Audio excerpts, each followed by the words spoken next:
Hello everyone and welcome to this week's webinar called Your Body, Your Swing. As always, these webinars are brought to you by Medicus Golf and Pure Strike 5 Simple Keys to Consistency. Again, we're here at the beautiful Tiffany Greens Golf Club in Kansas City, Missouri, which is where we base our teaching out of here. And we're going to talk about some things that you can do to kind of tell you how you should be swinging versus how you think you should be swinging. So we're going to do a couple of things, and I'd like for you all to stand up.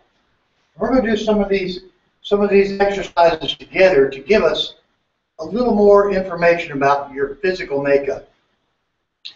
Now, you've all heard me say many times that if you're built like Craig Stadler, it's hard to swing like Dave Slove, and vice versa. Well, there's some other pieces that go to that. So I'd like for you to stand up, spread your arms up so that your palms are face down, and then rotate your arms upward. Now, if your palms face the sky, you should have no trouble with your club face working this direction, which would be the leading edge vertical to the ground once you get over to here. If your palms cannot do that, let's say they can only turn this far, that means that when you get to this location over here, your club face is not going to be face up. It's going to be more of a 45-degree angle. So it'd be one thing now, and again, there are variations to this. This is just a generality. I'm going to have you lock your fingers, put them high above your head, and reach up. And if you have a mirror, look in the mirror and see where your palms are facing. If your palms, again, are facing straight up, that goes with this exercise. All right, so I'm going to tell you your flexibility length. All right, and how far back you can move your arms. The next one we're going to do is I'm going to have you get set, kind of cross your arms, and then take your belly button or your belt buckle and try to pull your hips up and forward without doing this. So stay in posture, pull it up and forward. If you can feel a shake right down in here, 9 times out of 10, what's going to happen is in the downswing, your hips are going to rotate upward and toward the golf ball this way, which we refer to as early extension.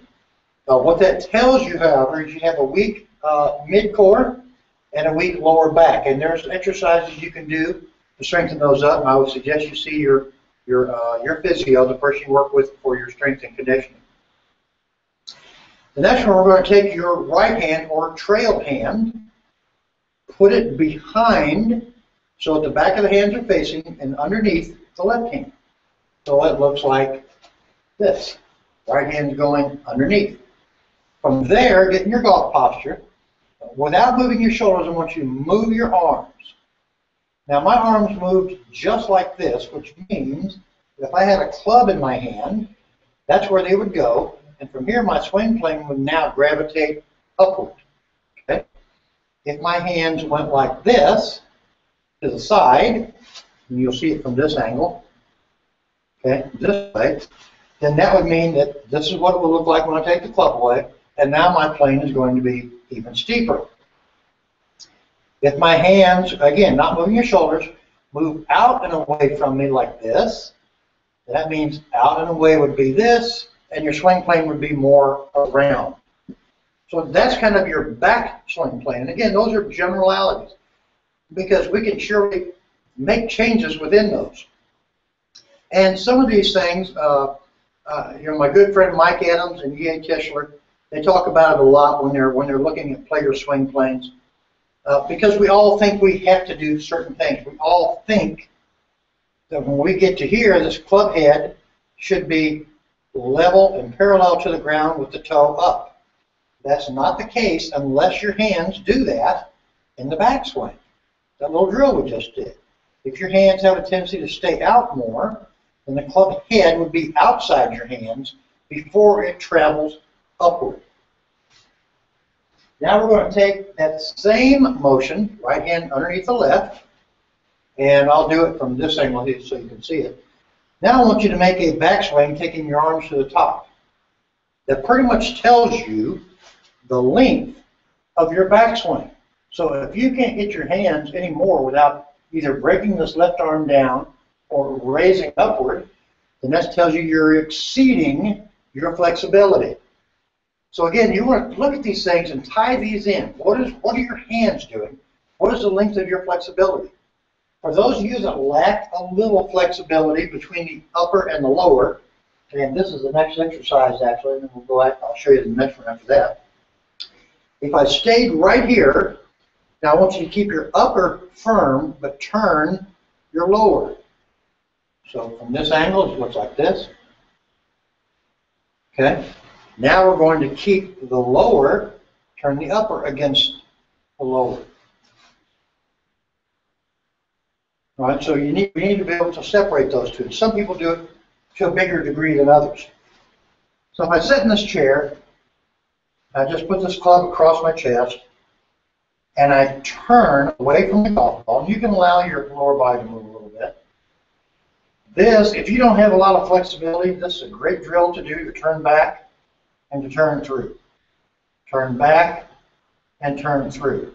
You can also do this one from on the ground. Just get on your knees, put the club across your shoulders, turn again. This one will give you a more representative look of how far your chest or upper body can turn in the backswing.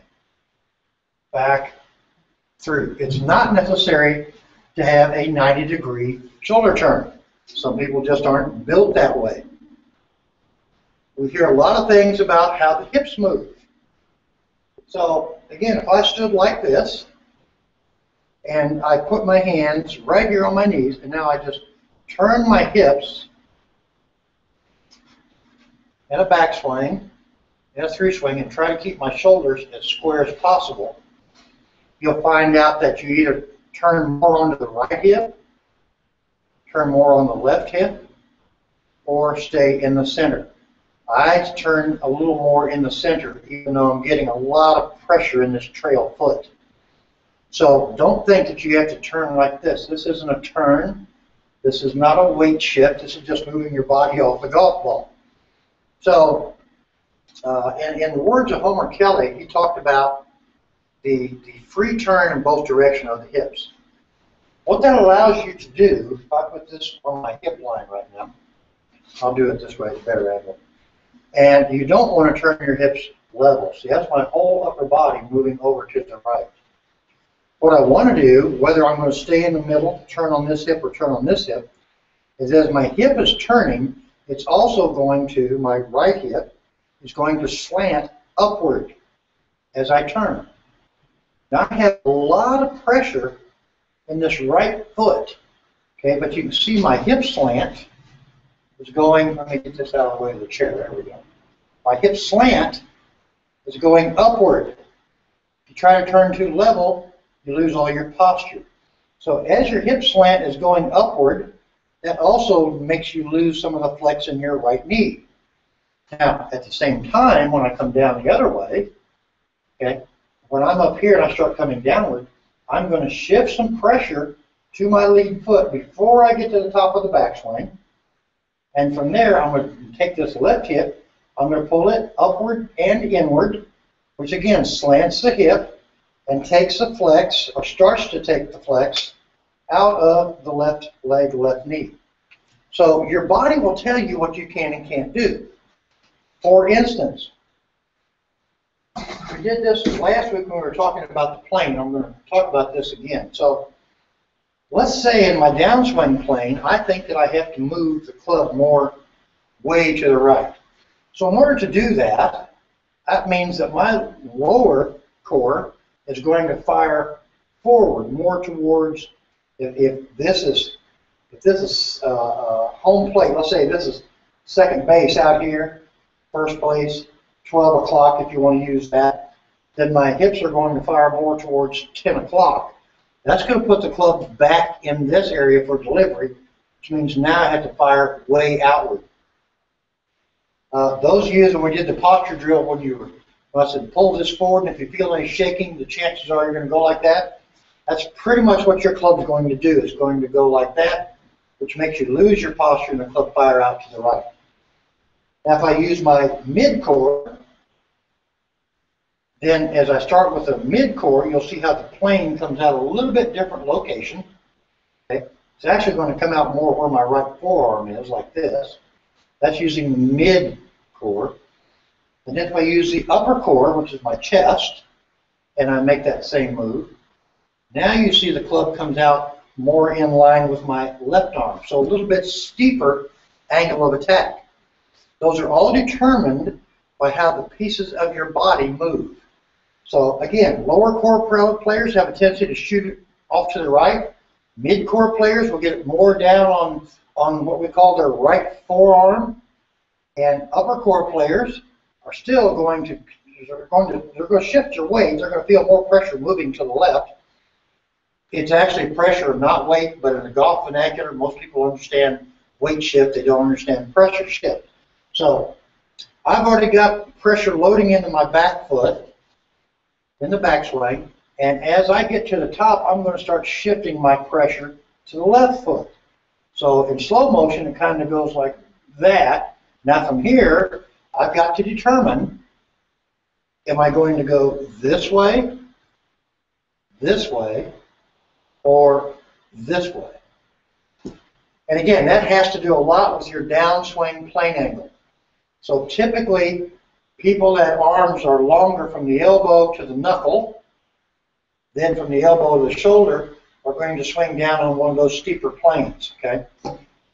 In golf, we refer to it as a shoulder plane. We're going to swing it down, and that shoulder plane extends from the top of the shoulder to the armpit, not the neck, okay? The top of the shoulder to the armpit, and boom, right into impact. So again, your body's going to tell you, if you do this little simple test we just did, how you really need to swing a club. Because if I'm supposed to be swinging down on a steeper plane, according to my body, but I've been trying to swing on a shallower plane, I won't have nearly as much success, and I'll have to work a lot harder to get that done. So if you have any questions, feel free to email me or call me. Again, remember, you want to take your body, let your body dictate how you're going to swing. So I want to thank you all for coming, and we'll see you next week.